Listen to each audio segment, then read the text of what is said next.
దాన్ని ప్రింట్ తీసి ఫ్రేమ్ కడదాం అనే ఐడియా ఏమైనా వచ్చిందా మీకు? నా సినిమా రిలీజ్కి ముందు ఆయనే ఒక లెటర్ రాశారు. Cute letter. అంటే హోప్ ఆ టీజర్ ట్రైలర్ లాగే సినిమా కూడా బాగుంటుంది అని చెప్పి రాశారన్నమాట. దాన్ని మా కజిన్ కిరణ్ అని ఉంటాడు, హీ వర్క్స్ ఫర్ అనమాట, తను తీసిచ్చాడు. మా ఇంట్లో ఉంటుంది, ఆయన స్వస్థలతో రాసిచ్చిన. How sweet. ఆయన మా టీజర్ని కూడా పెట్టారన్నమాట. సో దట్ అప్పటి వరకు ఉన్న బజ్ వేరు. అంటే మన చుట్టుపక్కల నాకెవరు పరిచయమో వాళ్ళకే తెలుస్తుంది సినిమా స్టార్ట్ అయింది, ఇద్దరు చందుది ఇద్దరు వాళ్ళని.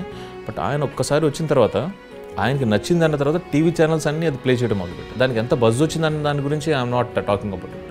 అంటే నేను చాలా ఎమోషనల్గా మై గుడ్నెస్, అంటే ఆయన దృష్టిలోకి at least 1.5 minute of my work వెళ్ళింది అనేది నాకు felt very happy. That is amazing, very amazing. And మీరు ఒక ట్రెండ్ గమనించారా? Baahubali, RRR, then Karthikeya 2. ఏముడు